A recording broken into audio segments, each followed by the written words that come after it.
Good morning, good afternoon, and good evening. Kwe, hello. Oktajaliha, which is welcome. I invite you to put your feet on the floor, take a deep breath in, and feel the energy of Mother Earth. Ninda Luisi Valerie. The name given to me 4 days after my birth was the one the eagles watch over.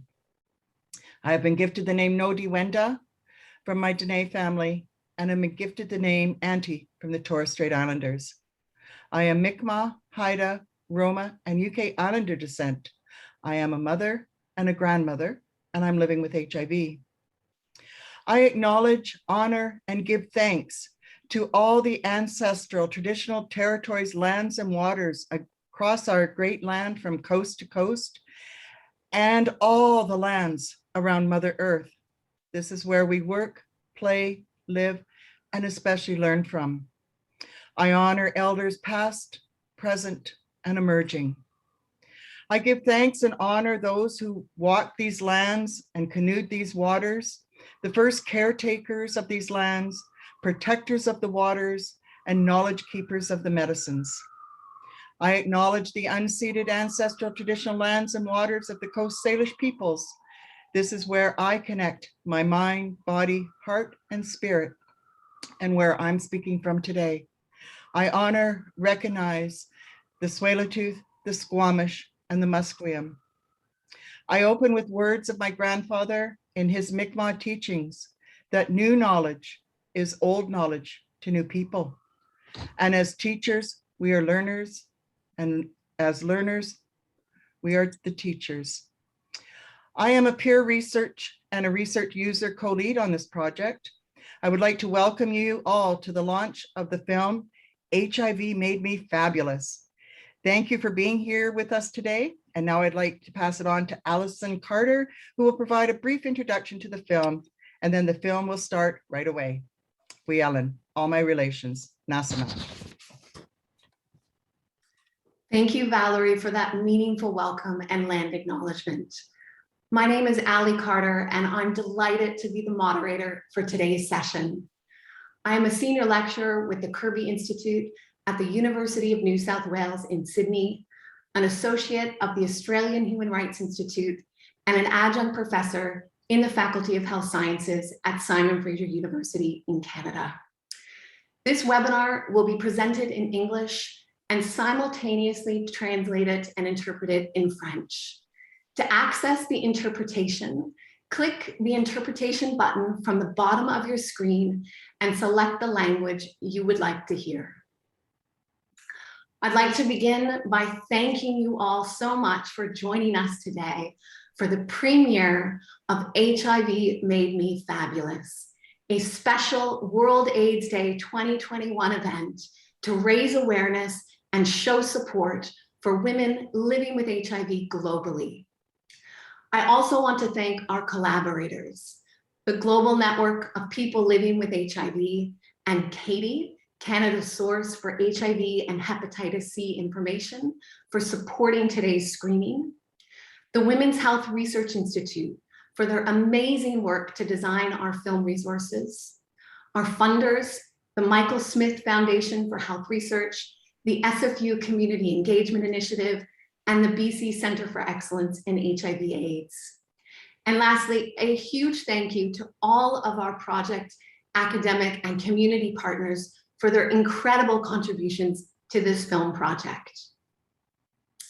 In addition to screening the film, this event will feature an interactive discussion with a dynamic range of speakers who are the creative minds behind the project, including women living with HIV and women working in the global HIV response.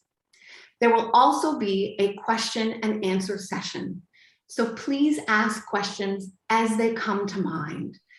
To ask a question, look to the bottom of your screen for the Q&A button. Questions submitted here will be seen by the panelists, but not other attendees. In addition, throughout the webinar, we will be sharing useful resources in the chat box. Click the chat button from the bottom of your screen to see these resources when they are shared. We encourage thoughtful and respectful conversation. Please be courteous to everyone as if you were having a face-to-face discussion. The film that you're about to watch tells the personal story of Juno Roche, a writer, activist, and trans woman who has been living with HIV for over 25 years.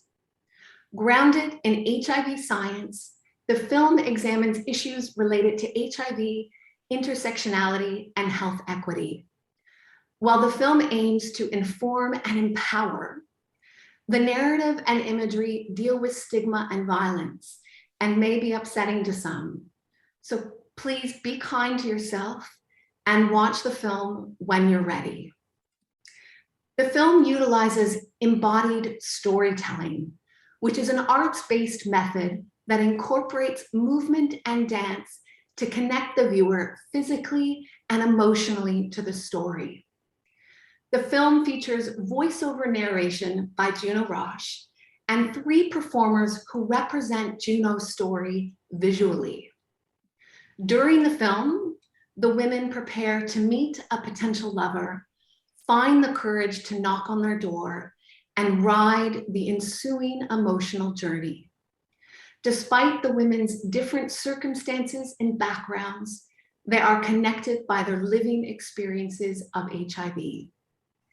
In watching, we hope you experience the physical embodiment of Juno's story and the performers' emotions through their movements, by how they dance, how they walk, what they do, and even how they breathe. To deepen our focus and engagement with the film, we'd like to start with a short breathing exercise. We're going to take 3 calming breaths, so please get comfortable where you're sitting. Feel all the parts of your body that are touching a surface. Look down or close your eyes and place all your attention on your breath. Take a full breath in, pushing your belly out, drawing your breath right up from the base of your body through to your collarbones, and breathe out. Breathing and feeling the breath leaving your body. Placing your full attention on your breath, pushing your belly out, breathing in from the base of your body up through your trunk as high as you can, and now breathing out and feeling all the breath leave your body. On our next inhale, have a sense of moving deep inside of yourself with your breath, however that feels to you, and stay there as you slowly breathe out. Staying inwardly focused, let your breathing return to normal and look up or open your eyes, but as best as you can, maintain that sense of being inside of yourself.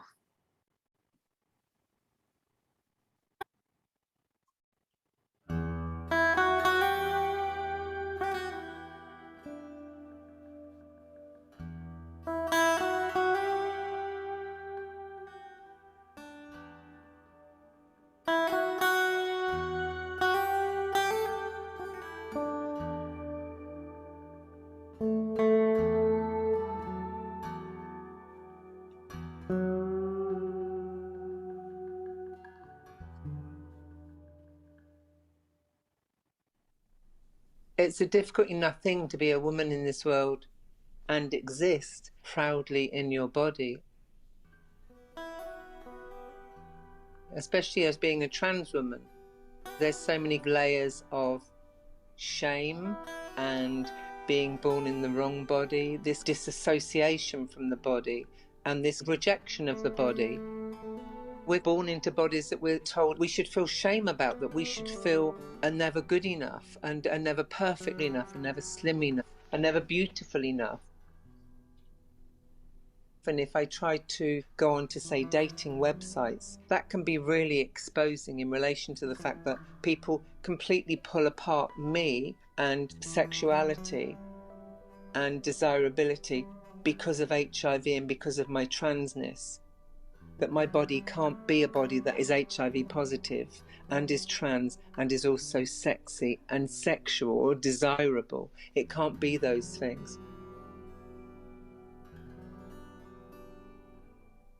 Undetectable is untransmittable, is medicalized language which talks about the history of AIDS and HIV. And actually it talks about this kind of panic moment which people felt they couldn't control and contain this virus.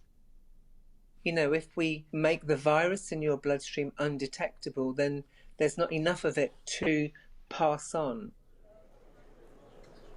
20, 30 years ago, we were told it was this toxic thing that no one could control. That's why there would be headlines that would say, ship them off to an island and let them die, or keep them away from everyone. And don't have sex with them, stay away from them, watch the toothbrush and watch the cup that they drink out of. Make sure that if they cut themselves open that there's a cordon around them of 100 yards. So there was this notion that we had dangerous blood. What U equals U does is turns that on its head. It says we have a manageable condition. The phrase U equals U can never just be U equals U. If I go onto Tinder and say to somebody, I'm undetectable, they're not instantly going to have an understanding of what I'm talking about. So what I then need to do is to follow that up by revealing that I'm HIV positive. Or do I? But if I'm going to introduce U equals U, then I do need to tell them, because it will make no sense to them. Then it's this thing that I've got to have a conversation.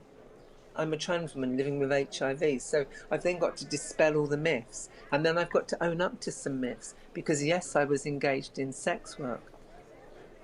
So I've got to own that, and then I've got to try and contextualize that in relation to my life now. And we know that a woman saying, I'm undetectable, trust me, in a face-to-face situation, it can be a risky thing. We know the incidence of intimate partner violence and coercion in relation to women living with HIV, and how it can become another stick to beat us with, to control us with and coerce us with. In some sense, it's really trying to find a balance about owning and being able to access the words U equals U, or the words undetectable equals untransmittable. We can't demonize the very stuff that sometimes has made us be the people that we are. I'm not willing to put that in a box, say that that's my immoral past. You know, I got a virus because it got into my bloodstream. It was as simple as going on holiday and a mosquito biting you and you getting malaria.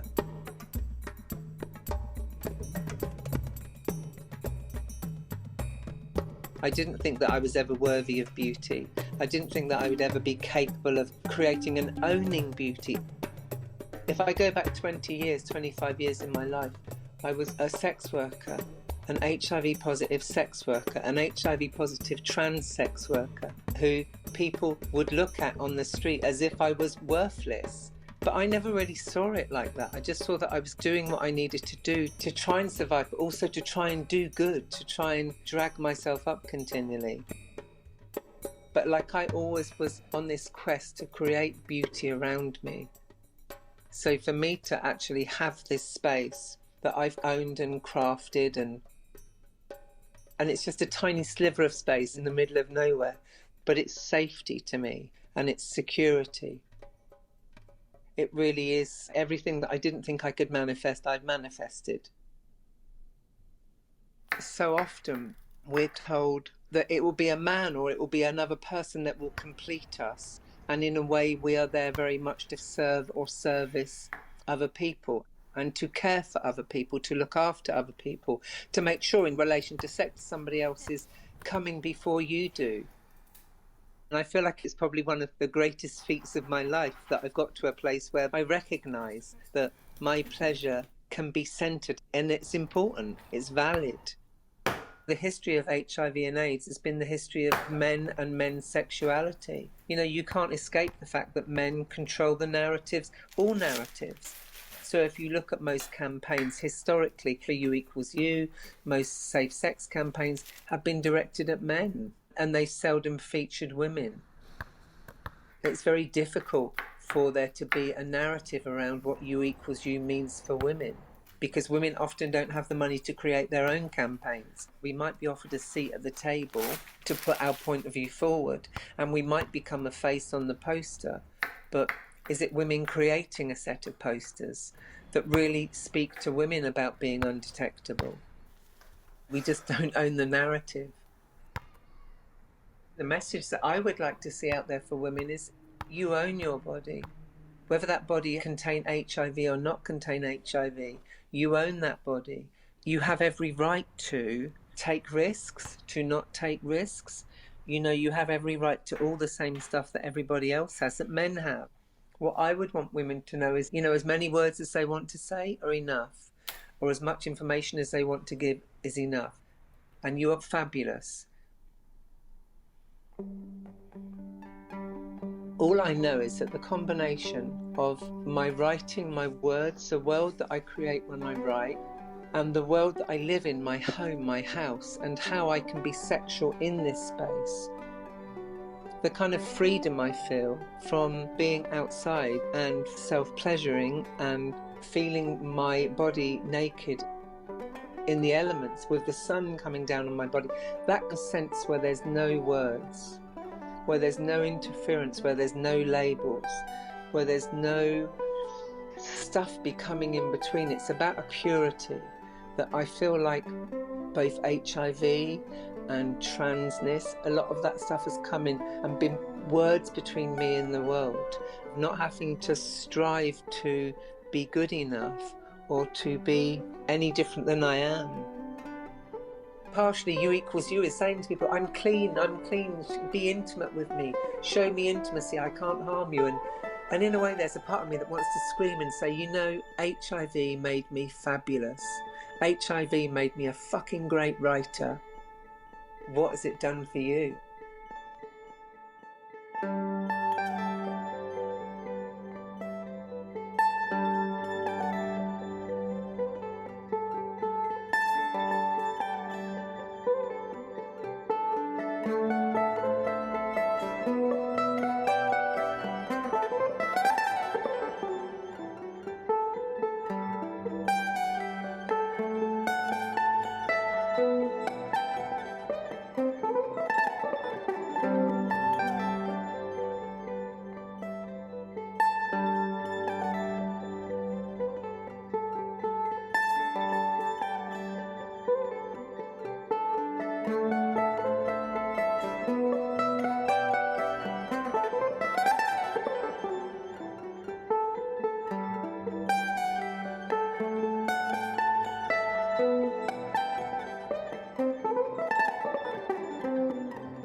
Thank you for watching the film with us.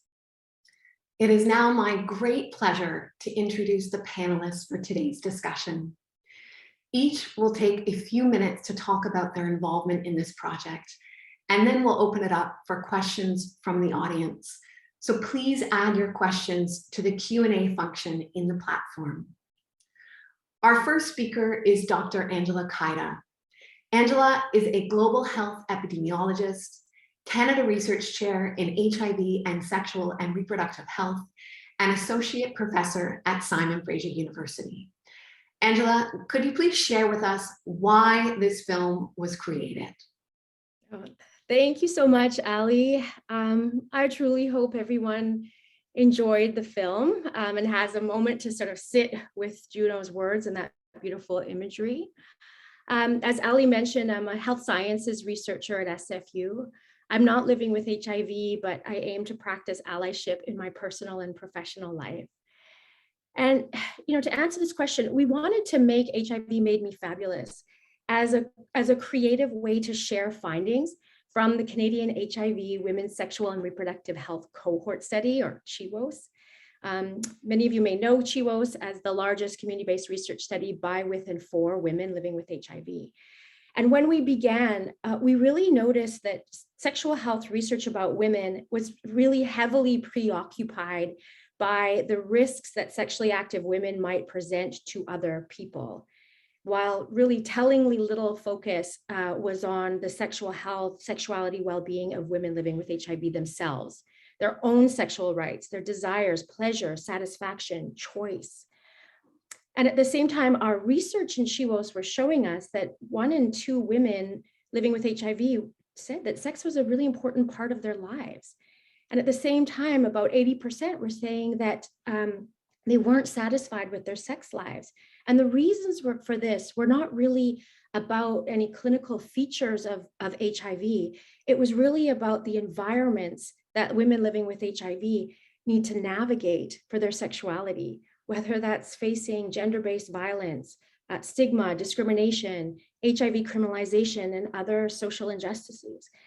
And in writing this can be really difficult to share on paper, in part because it challenges a lot about what we think about women and women in sex and HIV, and also because it's profoundly emotional.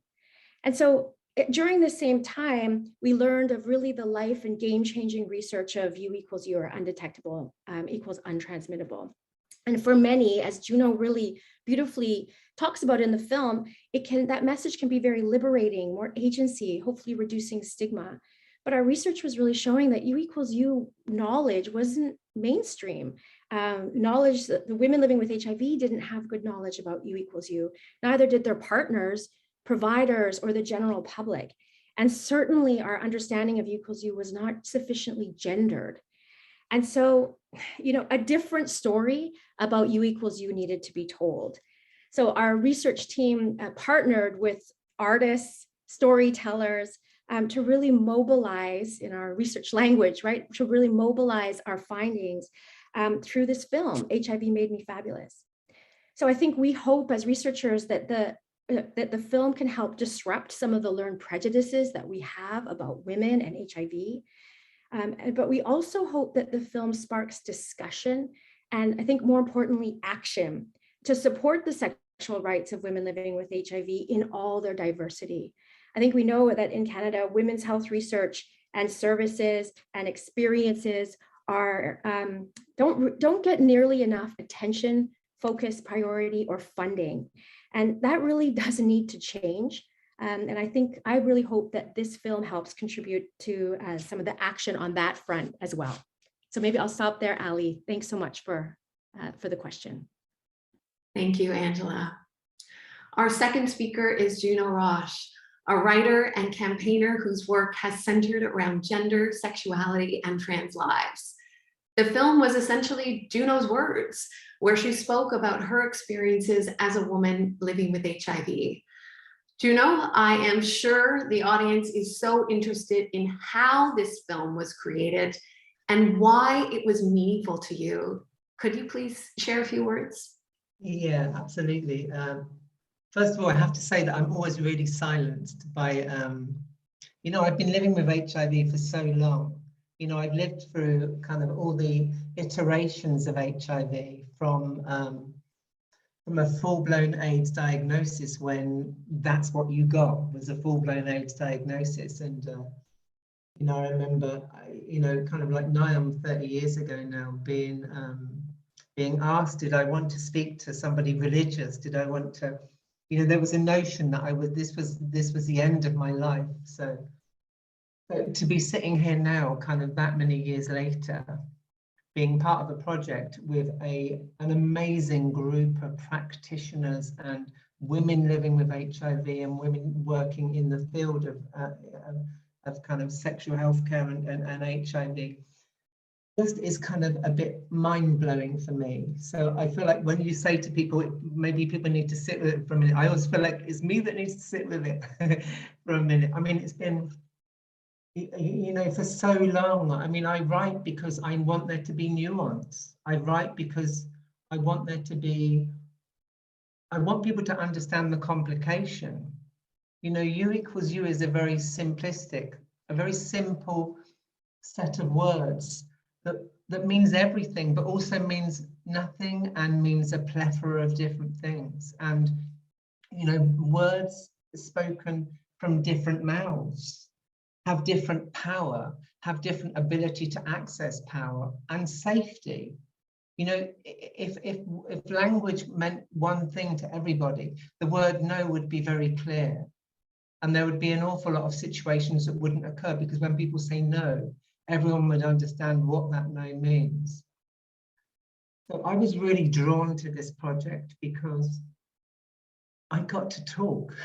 I got to talk to Edmund, who is a filmmaker. He would arrange to ring me and we would be on the phone for maybe 2 hours, sometimes I think longer, and it would be really uncomfortable. I live in a house in the mountains in Andalusia with cold tiled floors, and I'd often be kind of shifting around on the floor. But, you know, we just talked for hours, and there was a kind of sense for me of, you know, I'd been working with Love and Life around doing some writing with the group. So I had a real trust in the group and the kind of aims of the group. So I just kind of decided, because this was, to me, a kind of man that I'd never met that I was going to talk to over the phone. You know, we would sometimes FaceTime, and I was going to tell them about my life, and maybe, I don't know how many hours of conversation we recorded, but certainly it's been edited down so beautifully into a short film. But we would just talk, and somehow we would talk about the whole kind of, you know, I don't know how many years it is now, nigh on 30 years of the past life, which for me has been this kind of life that's grown, that's gone from feeling like I didn't have a right to have a life, because that was the lived experience of people 30 years ago. We were told that we were bad people and that we didn't have a right to have a life, so it would make no difference if we didn't have a life. And somehow long-term survivors, I mean, I don't know, I mean, I really think long-term thrivers is a better word, because we've had to really fight to believe in this world when everyone told us that we had no rights to. So we would talk about all of this stuff and somehow bring that down into this film, which is such a beautiful product. I mean, I'm so chuffed, I'm so proud of this work. And I think you asked me why I was drawn to, I mean, to be able to, I mean, I write books now. I mean, I feel honored that I get to write books. So I get to write 100,000 words of my choosing, you know, and that's really, when I started to write as a trans person living with HIV, people said, no one's going to want to read anything you write. No one's going to want to read it, you know, and I believed that for a long time.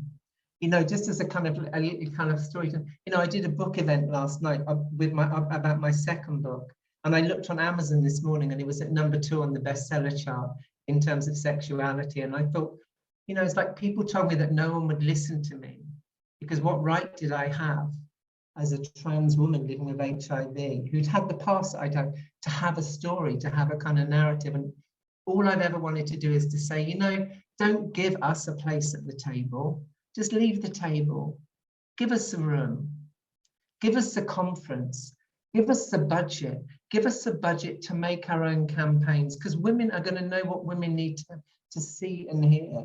And this project is brilliantly done by women for women. I mean, I really, yeah, it's an astonishing film. Thank you. I feel very privileged. Thank you so much, Juno, for sharing that.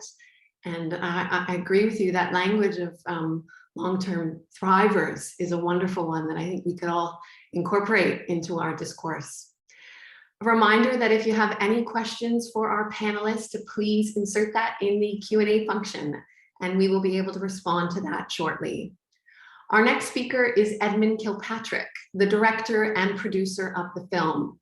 Unfortunately, Edmund was not able to join us live today. He has, however, sent in a recording for us, sharing what messages, ideas, and feelings he hoped to get across through the film. I'm a filmmaker, and I have a long history with movement. So I was a dancer for quite a long time, a professional dancer. And I've come to filmmaking, and I've just continued my exploration with speaking with the body and how the body communicates. And I've been making embodied films now for a few years. Living with HIV is a bit of a passion project for me. And so I'm really pleased and honored to be able to be here. I wanted people to have a new physical experience when they thought about HIV. I wanted to create a new physical experience where they'd be open to hear the words that Juno says differently.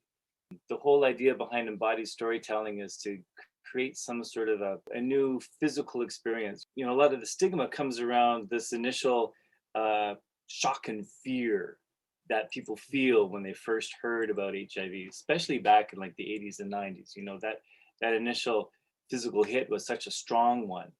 And so much so that you can tell people all about U equals U and all about how, you know, the virus is now managed. And people will hear that, but it doesn't change how they feel. It doesn't change how they will still kind of retract themselves or have to protect themselves, even though, you know, you're cerebrally telling them everything's, you know, different now. It's okay. And I just wanted to see if I could attach an emotional experience to a physical experience to these words so that people would just be open to re-experience this and reevaluate, you know, what Juno's experience is, and to have a different empathy and compassion.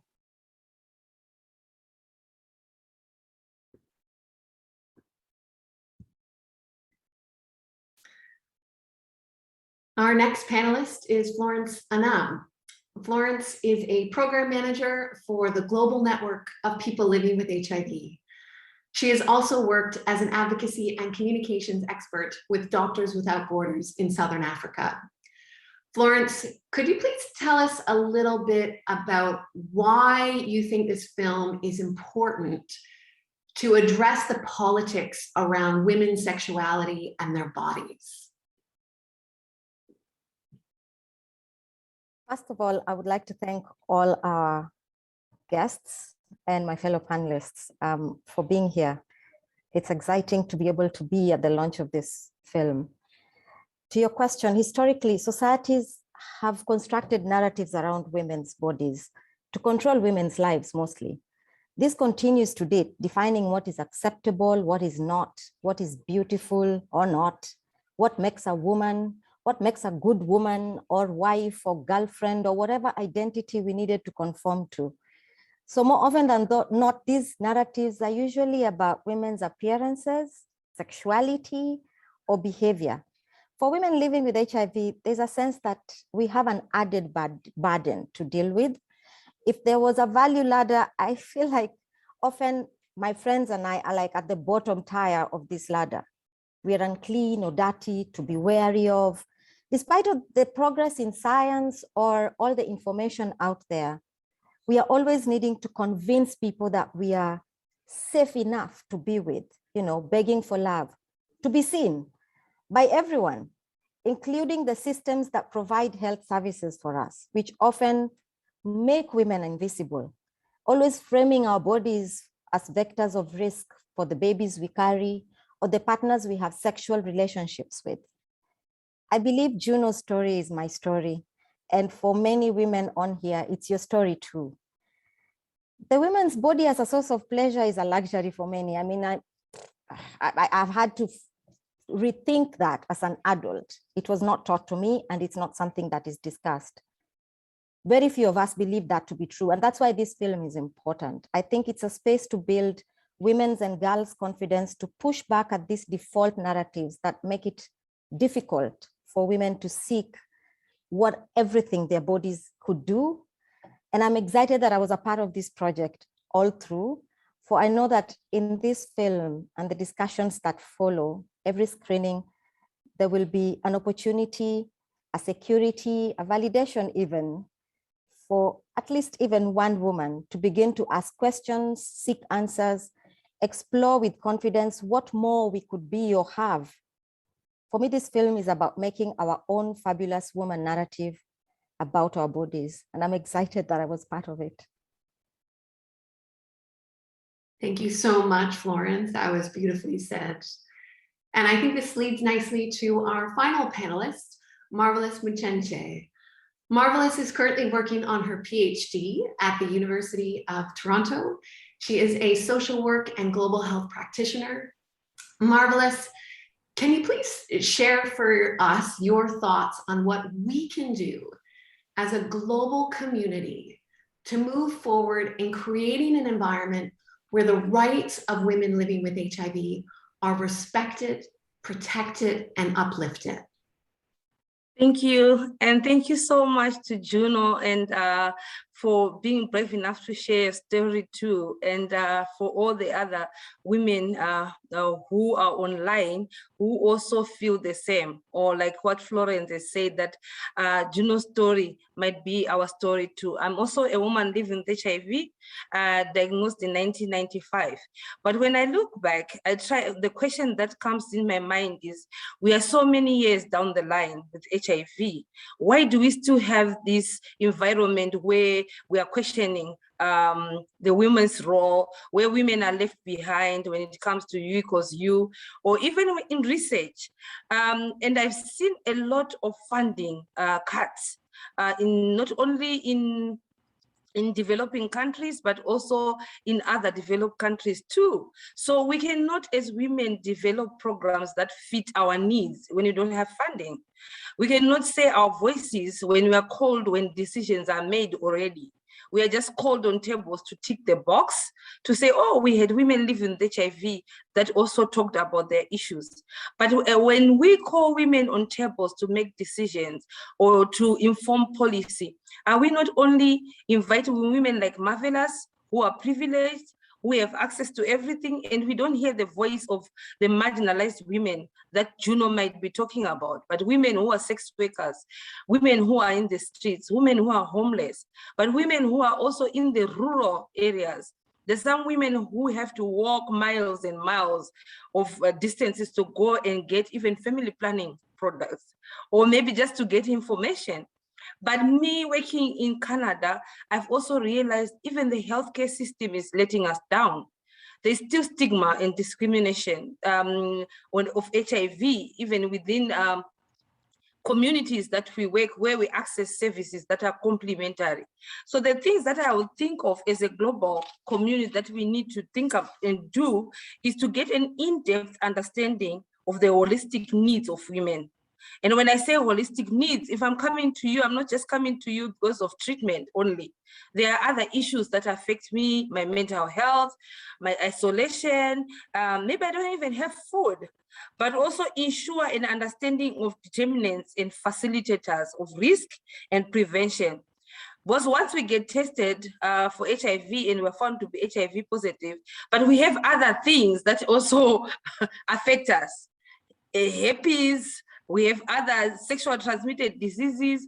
We have other needs like pap smears. We need to constantly go for pap smears and other things. So they need to be equitably available, not only available to only those that can afford or who have coverage, but also taking into consideration issues of race, ethnicity, spiritual beliefs, age, class. As I'm aging, I'm realizing there's so many other issues that I have to think about. Last year, for some that might know, I was not working for almost 6 months. And I was trying to find out like what was happening. I had one problem after the other. And I was questioning myself, is it HIV? Is it because now I've passed my menopause? So having comprehensive care around us is also important. And these physicians have to learn to talk to each other, because some of the treatment that we get sometimes that doesn't work for us. So for me, I think as a global community, we need to look at women's needs that is informed by women, but we also need collaborators, meaningful collaborators, not only people who want to tick the boxes. And stigma continues to exist. So I think that's all I can say. I can go on the whole day talking about the other issues that we need to think about. But for now, I think, and when we talk also about trans issues, there's so many organizations who do not know how to provide services to trans women. So then trans women sometimes are left not knowing where to go and get those services. If they go to the other mainstream services, They're told, no, we can't address HIV. We are not well informed about HIV. When they go to the HIV field, they go, oh, we don't know how to address issues of the therapies that you are taking. So there is need to comprehensively look at the needs of trans women, youth living with HIV, and also those that are aging with HIV, as it comes with its own complications. Thank you so much, Marvelous. Really appreciate those thoughts. And thank you to all of our panelists for that meaningful discussion. There is so much that we can do individually and collectively. Please feel free to put into the chat your role in the community and how you can contribute towards creating a supportive environment to protect and promote the rights of women living with HIV. For our team, we hope that this film can facilitate discussion, education, and awareness raising about HIV and sexual health, and contribute towards the elimination of stigma against women living with HIV. And we need your help to do so. First, please share the film with your networks. It is now publicly available on our website, lifeandlovewithhiv.ca/film. Second, we'd like to invite you to complete a short 2-minute survey to let us know your thoughts and feelings about the film. You can find the link to the survey on our website or in the chat. And finally, we would love it if you'd consider hosting a screening in your community. Whether you're a peer support worker or service provider, university professor or sex educator, a person living with HIV, or simply an engaged citizen, the film is for everyone. You can download our screening and discussion guide and other resources directly from our website, Life and Love with HIV. These resources provide additional context and activities to enrich viewing of the film. And if you do host a screening, please contact either myself or Angela, as we'd love to hear about it. All right, we now have time to hear from you, the audience. If you haven't done so already, please put your comments in the Q&A function. We do have a few that have been submitted, so I'll go through them one by one. The first is from Peggy. Wow, wow, and more wow. She's wondering, did we make this film during the pandemic? How did you get the women coordinated for the dancing? How did you speak with Juno? Juno, would you like to comment on that? Yes, was that about how did we do, well, I mean, for my part, most of it, I was, as I do everything. I mean, I live in the middle of nowhere in the mountains, and so all my work is done as a writer. You know, if I connect with people, I connect over Zoom or by phone, or so. I mean, for me, it was kind of much of the same thing, really. Yeah, I find my experience of the pandemic is slightly different to other people's because I am so remote. So it's kind of I mean, we would connect and we would record, like I said before, we would record lots of stuff, and then that would be fed into this kind of quite brilliant product. And I mean, I don't think, I mean, for me, we did a lot of the stuff that we did around the film pre-pandemic. So I don't know that I don't know how, because I was writing a particularly difficult book in pandemic. I was writing a memoir, comes out next year. I'm not trying to plug it, but I mean, it does come out next year, which is kind of about my life and class and HIV. So we'd kind of finished the bulk of my kind of input to the film before then, because I don't think I could have input in quite the same way, because it was quite, you know, pandemics. I thought that I had skin in the pandemic game, and I thought, you know, this is fine. I've lived with HIV. I've got this. I've got pandemics. I can do. And then I realised that it was really when the difference with COVID was that everyone was involved in this pandemic. Everyone's got skin in this pandemic game. So everyone was scared and everyone was frightened, and that made the world a very terrifying place. So I think it would have been a very different film had we recorded the words during pandemic. I mean, that part of the film was done pre-pandemic. Yeah, I think it would have been a very different film. And I wouldn't have liked it so much because the point about the film then was that we could just focus on the issue of nuance. What I love about the dancers is that they make really, and I could watch this film again and again and again and again, they make really tiny movements, you know, and you have to do some work to watch out for, and that's what I feel when we think about what does the HIV community need to do to better serve women. They need to really understand our movements.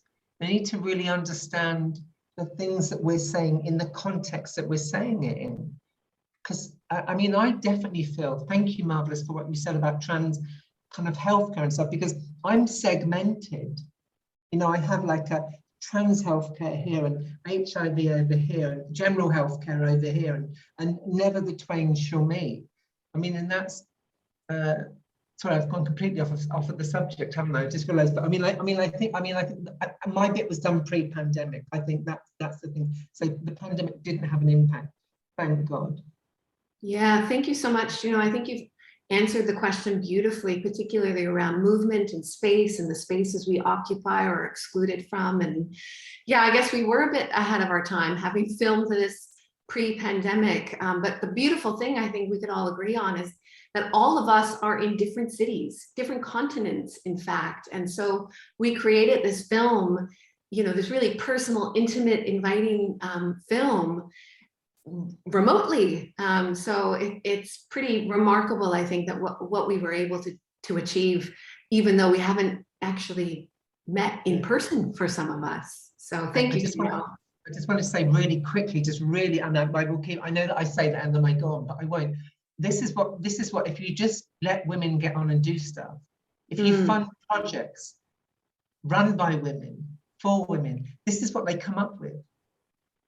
I mean, not just a film, but a whole kind of way women care about how people watch a film. Women care about how people receive a book. They care, and I think that, you know, just give us fund, just fund us, just allow us to have funding. Well said. Hear, hear. Okay, our next question is from Hashem. We all know that almost all HIV-related messaging are directed towards men. Also, the medications are optimized for men. There are inequities when it comes to U equals U message, but also access to PrEP and other sexual health services. What can we do to change that? That's a great question, Angela. I might pitch that question to you. Thanks, Ali, and thanks, Hashem, for that great question. I mean, I'm not saying this to you because I know you're an advocate for this, but first, stop closing women-specific, women-centered services. I mean, across Canada, we have just seen an absolute decimation of spaces that are by, with, and for women living with HIV. Globally, we are seeing the same trend, and it is completely inconsistent with what we know is happening with this pandemic. And so, number one, stop closing the services that have been built lovingly over decades to provide these spaces for women. That is like number one. Number two, I have to speak as a researcher, is that we need to ensure that the research that we undertake has equity at its core. If we are not collecting information about different identities, experiences, social locations of our participants, we are missing the boat. We need to know whether our services are going to continue to serve people who've already been well served and continue to disadvantage communities, whether it's African, Caribbean, Black communities, Indigenous communities, trans women who continue to be underserved. And the way that we can do that as researchers is A, ensuring that we are building meaningful relationships with the communities that we hope to conduct research with, and two, ensuring that the way that we collect the data is appropriate for those communities. That includes all of the things that Juno and Florence and Marvelous have already been saying about language. Do we ask our questions in a way that makes people feel included as part of that language? Right? Do we ask enough questions that we are going to be able to understand, all right, what's happening for ACB women in Canada? What's happening for trans women globally? We need that evidence and we need to collect it in a good way. So I'm sure others have more to say, but as a researcher, that's my top two. And also, of course, fund it. This work has to be resourced, and a lot of work that is done about or for or by women gets done like off the side of your desk in your spare time as a passion project, etc. There's nothing wrong with that, but it's not sustainable. And this is beautiful, important, I think really transformative work, and it deserves to be funded as such. Thank you. Thank you, Angela. Our next question, Florence, I'm going to give this one to you from Roseman. How do you plan to sensitize and unpack the U equals U message to the developing world? That's a loaded question. I think, first of all, people need to be made aware of what this is. And there's lots of various opportunities that are existing at country level. We have country people launching U equal U campaigns that are, of course, within the ministries and supported by various donors, but a lot more needs to be done. This is why most of the messaging take on a medicalized angle and framing when done within the Ministry of Health. If it is led by communities themselves, then the message gets unpacked from medical to what is within the context of the community. So what is untransmittable in my language, for example? What is untransmittable for someone in Kenya who went to school up to class 4 for them to understand? But what is this messaging doing in terms of building the confidence of the person that needs to use it? So it's not like, I think ever since I was diagnosed, I've always just been told what I need to do so I don't infect someone else. I'm really tired of that discussion right now. So we need to start framing things around how is my use of U equals U benefiting me as a woman and as a woman living with HIV, that if I take treatment and I am untransmittable, it's not because of someone else. It's not because of my ability or inability to pass the virus per se, but also I have better life for myself. I will be able to live longer. So this messaging needs to be, and this includes PrEP, because for women, the message around PrEP again is always, oh, PrEP is available for breastfeeding women and for, like it's just centered around these things. I'm either having a child or I'm going to make myself clean enough for someone. So could we make this about women and about us? And so the little discussions that we will have with this screening, in my view, is that we will attempt to use the science and the medicine, but frame this for the women's context so that we are able to own it, understand it first, then own it. But also I want to say something. It makes sense for me, U equals U, if I have access to A, the treatment, and B, the thing that will make me know I am U, undetectable. So for many of the people in developing countries where I come from, even access to viral load is not available. So how real is this for me and my peers? So having to ask these questions and to ask of our governments and to ask of the partners that work in the global health architecture, how to make these services available so that then with equality and equity, we can all, embrace U equals U, because for many women in developing countries, this also is just still something that is unreachable for us. Thank you so much, Florence, for sharing that. Marvelous. I'm gonna give you a question. This question is related to art and the use of creativity, creative practice. So how do you think art can be used to create awareness about these issues and promote social justice? Or what value does art bring? I think art, from the past research that I've participated in, even in program development, including mental health, I've seen art is a great way of opening conversations.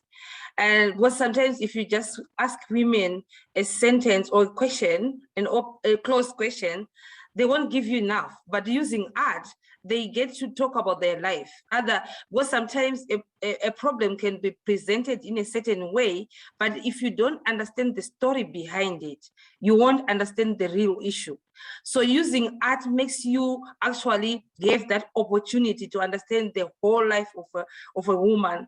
And also, I've used body mapping as a way of gathering information. We've used photo voice as a way of collecting information. And I found that by women hearing another one talking about their experience, they will also remember a part of their life that they sometimes put at the back of their mind. Because as women, sometimes we tend to look after our families and our community, and we forget about our issues. But when you use art-based data collection or programs, that conversation or that issue that I had buried because I didn't want to deal with it comes up, and I'll be able to share with my colleagues. So I think it's the best way, in the film as it is. I think if we had to go around asking everyone what's the message that they got from the film, everyone has got a different message. So you get to understand different themes that come out of as one thing that was developed. Sometimes even different from what Juno, when she participated or developed that idea she was thinking about. I might see something else. I might see how beautiful she's dancing and relate it to my emotion. Meanwhile, someone else might look at it from a different perspective. So it brings a diverse knowledge, and it brings community understanding of an issue, and it brings people together. Great, thank you so much, Marvelous. Thank you to the audience members for those incredibly engaging questions, and to all of our panelists for your very thoughtful and insightful responses. If we did not get a chance to respond to your questions, please follow up by emailing us, and we would be happy to respond to you. We are going to move to the final part of our session, a quick fire round. So I'm going to challenge our panelists to respond in just a sentence or two. Let's start in the opposite way that we began. So Marvelous, I'll turn to you first. What is one key takeaway that you want our audience members to know? I think the key issue for me is I love sex. Even if I'm diagnosed with HIV, it doesn't mean that my life has ended. It doesn't mean that I don't enjoy. I might enjoy just doing it to myself or having someone, but don't dismiss my needs because I just got diagnosed with HIV. That includes also the willingness to continue having babies, but HIV does not determine who I am. It's just a diagnosis that I have. I'm still the fabulous woman that I was even before the diagnosis. So the last thing is, all women who are here, you're fabulous, whether you're positive or negative. So don't let anyone's message or comments, whether on Facebook, determine who you are. Love you all. Thank you, Marvelous. Florence, what's your key takeaway for the audience? It's always hard to talk after Marvelous, really. I would like to say that we have an opportunity now to change narratives, and we must use it. If women in our generation are to use whatever spaces we have and to be bold within it, we have to shift narratives, and we have to just be confident enough to do it and bring as many of us on board. And opportunities like what we have with the film, if funded, then can create the biggest change we could ever imagine. So that would be my parting shot. Let's change the narrative to work for us. Yeah. Thank you, Florence. Juno, what is your key takeaway? You know, I'm just listening to everyone talk, and I suppose that would be my key takeaway, is that, you know, women have been kind of disserviced by this world for as long as there's been a world, really. But women are still being incredibly generous. And I think something that Angela said about the image of the work of women being at the side of the desk. Women don't complain.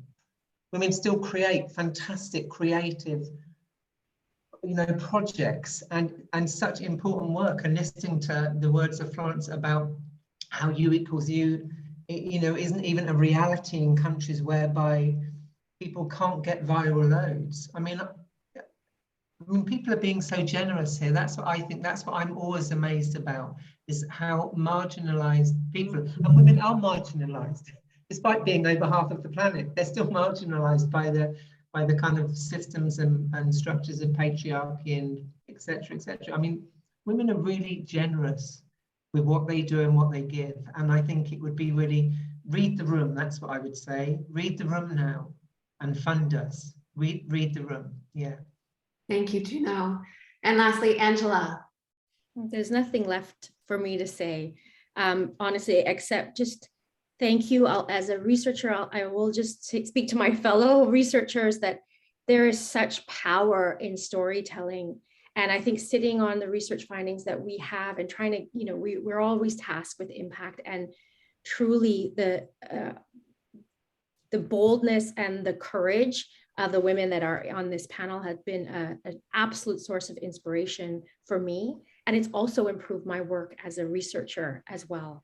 And I think these calls to action that are bold, courageous, and still with this beautiful sentiment of generosity and purpose and womanhood, right? Like we're doing work by, with, and for women. And it's just an honor to be part of this panel. And thank you to everybody who stayed with us till the end for all your support and your amazing comments. I'll just close there. Thank you. Thanks, Angela. We are now at the end of our session. I want to thank you all so much for being here today and for engaging with us in this incredible discussion. We really hope that you enjoyed this premiere as much as we did. Once again, the film, discussion guide, and other resources are now publicly available on our website, lifeandlovewithhiv.ca/film. We'd love it if you could share the film, fill out our survey, and let us know if you host a screening in your community. Thank you, everyone, once again, and we hope that you have a meaningful World AIDS Day 2021. Take care. Thank you.